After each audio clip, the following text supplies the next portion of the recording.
संजय राउत ने कहा इस विमान हादसे की जांच होनी चाहिए। ये बड़ी खबर आपको बता रहे संजय राउत की ये प्रतिक्रिया उनके निधन पर, अजित पवार के निधन पर उन्होंने दुख व्यक्त किया और साथ ही साथ ये भी कहा कि इस पूरे विमान हादसे की जांच होनी चाहिए। ये बड़ी खबर आपको बता रहे हैं। अजित पवार को लेकर संजय राउत का ये बयान सामने आया है और संजय राउत ने कहा कि आखिर ये विमान हादसा कैसे हुआ इसकी जांच होनी चाहिए और साथ ही साथ उन्होंने इस हादसे पर दुख भी व्यक्त किया है। लेकिन ये हादसा बहुत बड़ा हादसा था, ऐसे में विमान हादसे को लेकर भी कई सवाल जरूर उठ रहे हैं और यही सवाल संजय राउत भी उठाते हुए नजर आ रहे हैं और उन्होंने ये कहा कि इस विमान हादसे की जांच होनी चाहिए। संजय राउत की प्रतिक्रिया सामने आई है, लेकिन कुल मिलाकर देखिए इस खबर ने हर किसी को देखिए आहत करके रख दिया है। हर किसी की आंखें नम है, हर कोई गमगीन इस वक्त नजर आ रहा है। संजय राउत जिन्होंने श्रद्धांजलि व्यक्त की और इस हादसे पर दुख व्यक्त किया और साथ ही साथ ये भी कहा कि इस हादसे की जांच होनी चाहिए कि आखिर यह विमान हादसा कैसे हुआ है। सवाल कई उठ रहे हैं और ऐसे में आगे इस विमान हादसे को लेकर, जांच को लेकर क्या कदम उठाए जाते हैं ये भी देखना होगा। लेकिन उससे पहले आपको ये बता दें, इस विमान हादसे को लेकर ये जो तस्वीरें आप देख रहे हैं बारामती से कुछ देर पहले, यानी कि ये जो पूरा एरिया आप देख रहे हैं जहां हादसा हुआ, ये बारामती का ही क्षेत्र है और यहीं पर यानी कि कुछ दूरी पर जाके लैंड होना था विमान, लेकिन उससे पहले ही विमान जो है वो हादसे का शिकार हो जाता है। उसके बाद जमीन पर आप देखिए हर तरफ सिर्फ मलबा ही बिखरा हुआ नजर आ रहा है। धुएं का ये गुब्बारा आप देखिए, धुएं की लपटें आप देखिए और देखिए अब एक भी हिस्सा विमान का आप नहीं देख पा रहे होंगे, यानी कि पूरी तरीके से मलबा जो है विमान का वो जलकर राख हो चुका है। सिर्फ जो पीछे का हिस्सा है यानी कि जो टेल का हिस्सा है वो सिर्फ बचा हुआ है, लेकिन विमान के जो आगे का हिस्सा है वो पूरी तरीके से जलकर राख हो चुका है। ऐसे में ये हादसा बहुत ज्यादा भीषण था, बड़ा था और इसे लेकर अब जांच की भी मांग शुरू हो चुकी है। अजित पवार के निधन पर संजय राउत का बयान सामने आया, उन्होंने इस हादसे को लेकर श्रद्धांजलि व्यक्त की और साथ ही साथ इस हादसे की जांच होनी चाहिए, ये भी बात कही गई है संजय राउत की तरफ से।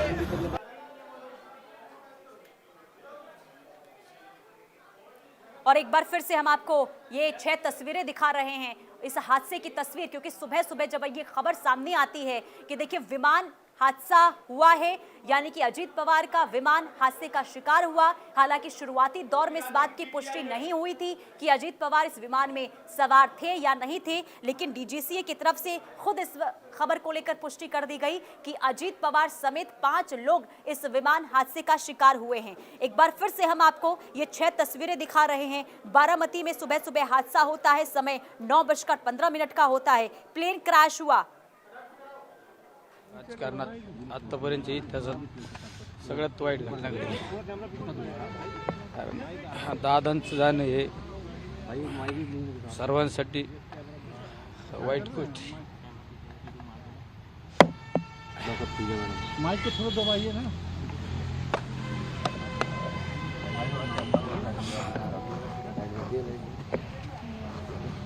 नक्की साहेब, तुमचे मैत्रीचे संबंध होते अजित पवार यांच्यासोबत, शेवटचं कधी बोलणं झालं होतं?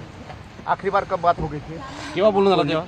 पुणे महानगरपालिका, पिंपरी चिंचवड महानगरपालिकेत आम्ही शेवटचं भेटलो, एका कार्यक्रमात सभेच्या निमित्ताने एकत्र होतो। ती भेट आमची शेवटची झाली। पण शरद पवार यांच्यासोबत तुम्ही आहात, त्यांचे खासदार आहात, परंतु तरी सुद्धा अजित पवारांची मैत्री कशी जपायची, मदत करायची वेळोवेळीमध्ये? और दुर्भाग्यपूर्ण है। पिछले 40 साल से महाराष्ट्र के राजनीति में मेरे बहुत घनिष्ठ मित्र रहे, उनके मेरे पारिवारिक संबंध रहे।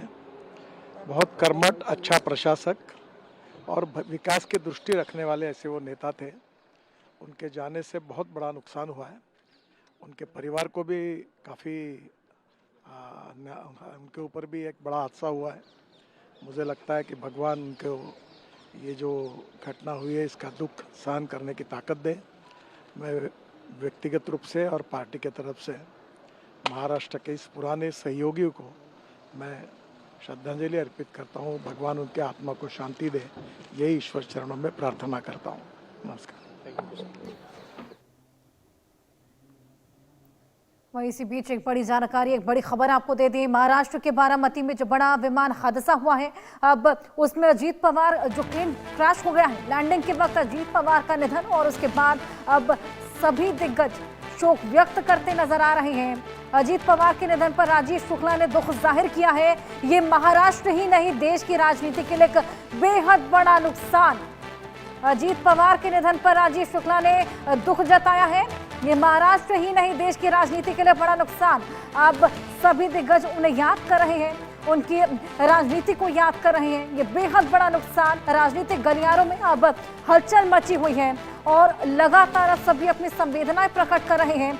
ये बेहद बड़ा विमान हादसा बारामती में, बारामती से शुरुआत से ही शरद पवार जुड़े रहे और अब इसी बीच ये हादसा। सिंसियरली काम करना, महाराष्ट्र हित के लिए काम करना और महाराष्ट्र के विकास में जो काम करने वाली भूमिका उनकी रही है। मुझे आज लगता है कि पूरा महाराष्ट्र दुखी होगा कि जिस तरह से हमारे सहकारी रह के उन्होंने काम किया है, एक पार्टी को बढ़ाने का उन्होंने काम किया है। आज मैं अपनी तरफ से, अपनी पार्टी की तरफ से उनके लिए शोक भावना व्यक्त करती हूँ।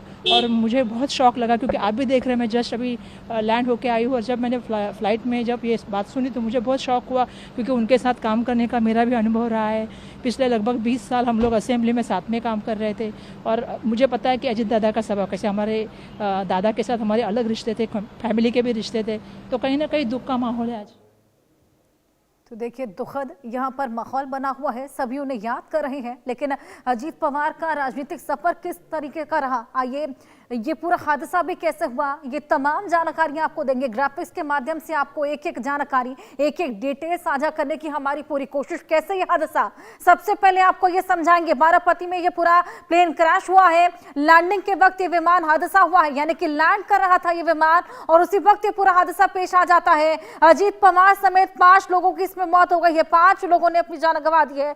अजीत पवार डिप्टी सीएम भी इसमें मौजूद थे। सुबह 9 बजे से 9:15 के बीच में ये पूरा हादसा पेश आया है और मुंबई से बारामती जा रहे थे अजीत पवार। दरअसल एक सभा होनी थी जिसमें संबोधित करने वाले थे क्योंकि आगामी चुनाव है जिला परिषद के और इसी वजह से बारामती जा रहे थे, जहां पर यह पूरा हादसा हो जाता है और इसमें अजीत पवार अपनी जान गंवा देते हैं। अब जो सियासी गलियारे हैं वहां पर शोक की लहर दौड़ गई है, सभी उनको याद कर रहे हैं, उनके राजनीतिक सफर को याद कर रहे हैं। लेकिन उनका राजनीतिक सफर कैसा रहा, आइए ये भी आपको समझाएं। महाराष्ट्र के डिप्टी सीएम राष्ट्रवादी कांग्रेस पार्टी के राजनेता थे, आज सभी उनको याद कर रहे हैं। बेहद दुखद खबर हमारे सामने आई है। शरद पवार के भतीजे थे अजीत पवार और साथ ही आपको बताएं कि महाराष्ट्र की राजनीति में बेहद अच्छी उनकी पकड़ रही है, यानी कि उनका सफर बेहद शानदार रहा है और आज सभी उनको याद कर रहे हैं। विधानसभा में अजीत पवार के 41 विधायक रहे हैं और एनसीपी के चीफ भी थे। महाराष्ट्र के डिप्टी सीएम थे, अब एनसीपी की कमान संभाले हुए थे, चीफ थे। अब देखना होगा कि एनसीपी की कमान आगे किसके हाथ जाती है, क्या फ्यूचर एनसीपी का रहता है, क्योंकि महाराष्ट्र की पॉलिटिक्स में इसको लेकर खासा हलचल है। देखिए, सभी फिलहाल उनको याद कर रहे हैं, लेकिन अब क्या फ्यूचर रहेगा।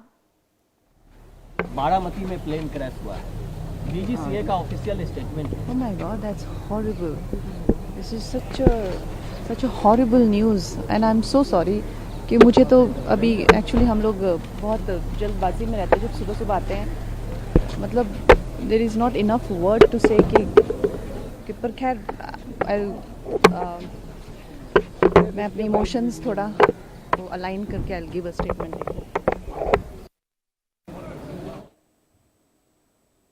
तो देखिए, बहुत ही ज़्यादा ये दुखद खबर और लगातार एक एक तस्वीर हम आप तक पहुंचा रहे हैं और साथ ही साथ लोगों का जो रिएक्शन, जो प्रतिक्रिया इस हादसे के बाद सामने आ रही है वो भी हम आपको दिखा रहे हैं। अब लगातार जो तस्वीरें हम आप तक पहुंचा रहे हैं, इन तस्वीरों को आप देखिए और समझिए कि हादसा बहुत ज़्यादा भयावह था, भीषण था और यही वजह रही कि इस हादसे में किसी की भी जान नहीं बची। यानी कि विमान में 5 लोग सवार थे और 5 की जान चली गई। अजीत पवार डिप्टी सीएम महाराष्ट्र के, वो भी इस विमान में सवार थे जिनकी निधन की खबर सुबह सुबह सामने आई। उनकी आत्मा को भगवान श्री राम अपने चरणों में स्थान दें और उनके परिजनों को इस असहनीय दुख को सहने की क्षमता दें। एक कुशल राजनेता जिनका जनता से सरोकार और दशकों तक उन्होंने लोगों के दिलों पर महाराष्ट्र में राज किया और आज भी लोगों की सेवा कर रहे थे, उनका इस तरीके से जाना ये हम सब लोगों के लिए एक दुख का पल है, पीड़ादायक पल है।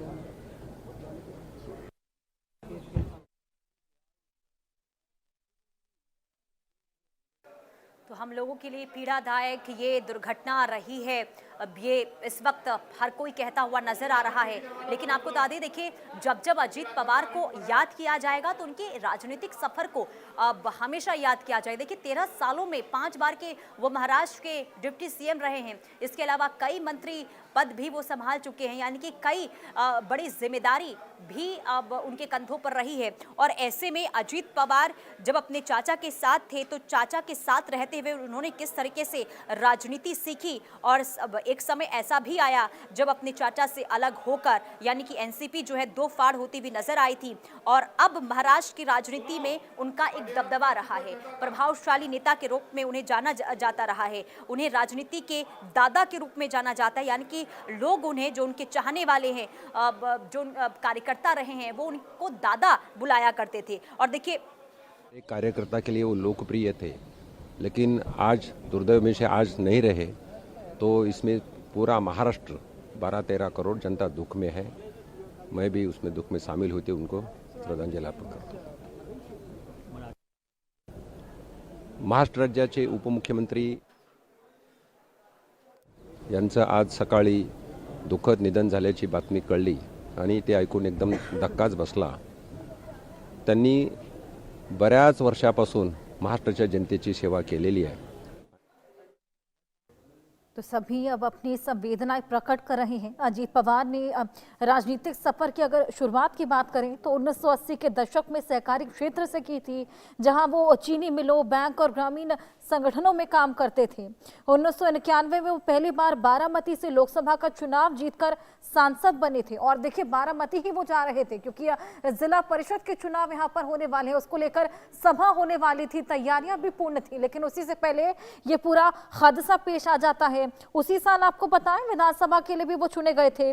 उन्होंने लगातार महाराष्ट्र विधानसभा में जीत भी हासिल की, कई अहम पदों पर लंबा कार्य उन्होंने किया, और इसी कार्य को आज सभी याद कर रहे हैं। सभी अपनी संवेदनाएं प्रकट कर उनके राजनीतिक सफर को आज याद करते हुए नजर आ रहे हैं। ये तमाम तस्वीरें देखिए, आपको दिखा रहे हैं किस तरीके से पूरा हादसा पेश आया है, और 5 और लोग उनके साथ में थे जिनका निधन हुआ है। ये पूरा प्लेन आपको बताएं बारामती में लैंड करने के दौरान क्रैश हुआ है।